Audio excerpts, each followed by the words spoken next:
টিভিতে ময়েশ্চারাইজারের অ্যাড দেখেই মনে পড়ে যায় যে শীতকাল আসছে। শীতকাল এলেই ত্বক ফেটে যায়, ঠোঁট ফেটে যায়, ত্বক খসখসে হয়ে যায়, তাই না? আর এই সময় এলেই আমাদের ময়েশ্চারাইজার ক্রিমের কদর যেন বেড়ে যায়। ময়েশ্চারাইজার ক্রিম ছাড়া একদিন যদি আপনি কাটান, দেখবেন ঠোঁট ফেটে চৌচির হয়ে গেছে। তাই ঘুমানোর আগে অবশ্যই ব্যবহার করতে হবে ময়েশ্চারাইজার। কিন্তু আমাদের এটা প্রশ্নটা হতেই পারে যে কেন বলুন তো শীতকাল এলেই ঠোঁট ফাটে বা ত্বক শুষ্ক হয়ে যায়, বছরে অন্য সময় তো হয় না? তো এটা নিয়েই আলোচনা করব। চলুন শুরু করা যাক। আমরা ভিডিওর প্রথমে আলোচনা করব যে ত্বক কেন ফাটে, ঠোঁট কেন ফাটে, আর শেষের দিকে আলোচনা করব যে এখান থেকে প্রতিকারের কি উপায়।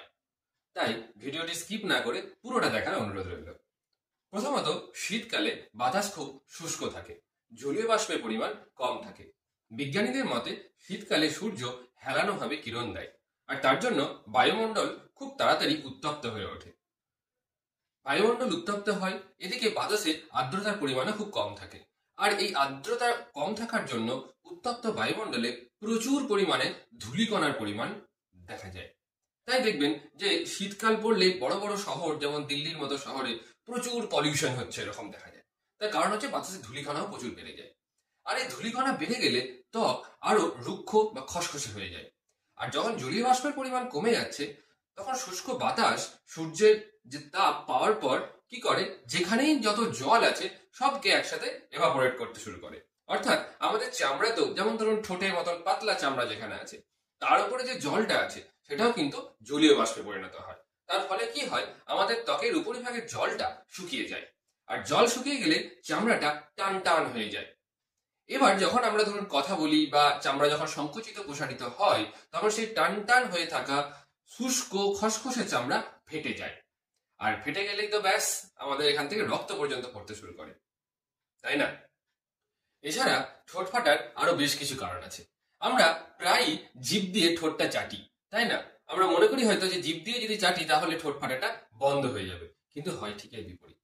আমরা যখনই জিভ দিয়ে ঠোঁটটা ভিজিয়ে ফেলি, তখন সেখান থেকে এভাপোরেশন রেট, অর্থাৎ জলীয় বাষ্পটা যে বেরোনোর হারটা আরো বেড়ে যায়।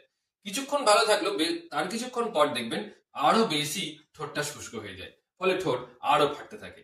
এছাড়াও সিগারেট খাওয়ার অভ্যেস, আল্ট্রাভায়োলেট রশ্মি আমাদের ত্বকে যদি সরাসরি লাগে, কিছু কিছু শরীরে থাকে হরমোনের সমস্যা, অতিরিক্ত কফি খাওয়ার অভ্যেস, অথবা vitamin B two, vitamin A, vitamin B এর অভাব, জিঙ্ক ও ফ্যাটি অ্যাসিডের অভাব হলেও ত্বক ফাটে।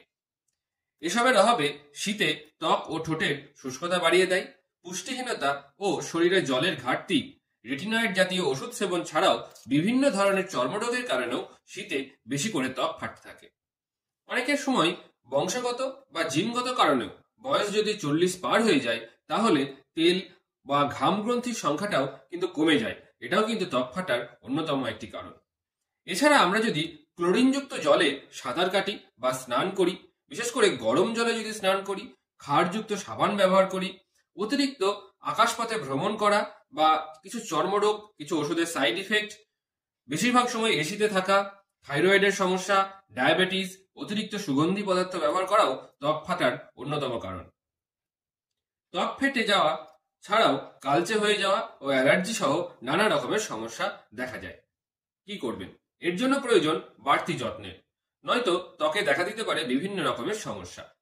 ত্বক ফাটা রোধে বিভিন্ন ধরনের ক্রিম বাজারে উপলব্ধ, যেমন বিভিন্ন লোশন, গ্লিসারিন, ভেসলিন, স্নো, তেল জাতীয় বিভিন্ন পদার্থ।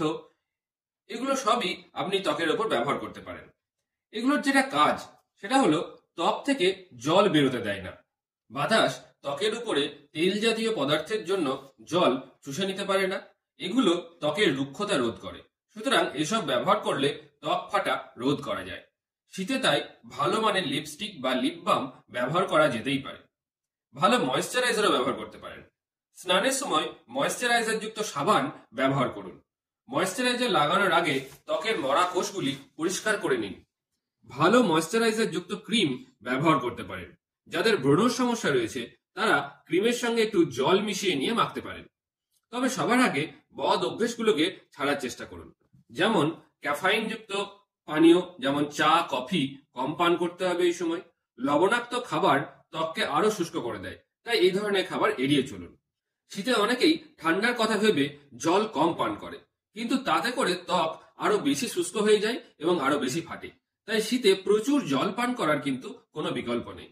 এছাড়া প্রচুর শাকসবজি খাবেন, নরম সুতির আরামদায়ক পোশাক পরার চেষ্টা করুন, জিভ দিয়ে ঠোঁট ভেজাবেন না, ঠোঁটের চামড়া টেনে ওঠাবেন না। অতিরিক্ত ঠান্ডা থেকে মুখকে সুরক্ষিত রাখতে স্কার্ফ ব্যবহার করুন, কুসুম কুসুম গরম জলে স্নান করুন।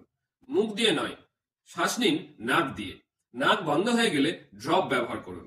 এই সময় 10% ইউরিয়া ভেসলিন লাগালে হাতের তালু অনেকটা মসৃণ হয়ে যায়। শীতে অনেকের পায়ের তলাও ফেটে যায়। এর জন্য 5% স্যালিসাইলিক অ্যাসিডের অয়েন্টমেন্ট অথবা ভেসলিন নিয়মিত মাখতে পারেন। কুসুম কুসুম গরম জলে পরিষ্কার করে একটা কাপড় ভিজিয়ে নিয়ে ঠোঁটে হালকা করে 3-4 বার চাপ দিন। তারপর ভেসলিন বা গ্লিসারিনের পাতলা করে একটা লেয়ার লাগিয়ে নিন। তবে শুধু শীতকালে কেন, প্রখর গ্রীষ্মেও ঠোঁট বা ত্বক ফেটে যেতে পারে। পুরুলিয়ার মতো কিছু এলাকায় যেখানে প্রখর গ্রীষ্মের তাপেও ঠোঁট ফাটতে দেখা যায়। তবে আপনি যদি কোনোভাবে আপনার স্কিনকে ময়েশ্চারাইজার রাখতে পারেন, তাহলে আপনি ঠোঁট ফাটা বা স্কিন ফাটার হাত থেকে খুব সহজেই মুক্তি পাবেন। আজকের ভিডিওটি এই পর্যন্তই। ভালো লাগলে লাইক ও শেয়ার করার অনুরোধ রইল। আর এরকম ভিডিও আরো পেতে চ্যানেলটি সাবস্ক্রাইব করে রাখুন। ভিডিওটি দেখার জন্য ধন্যবাদ।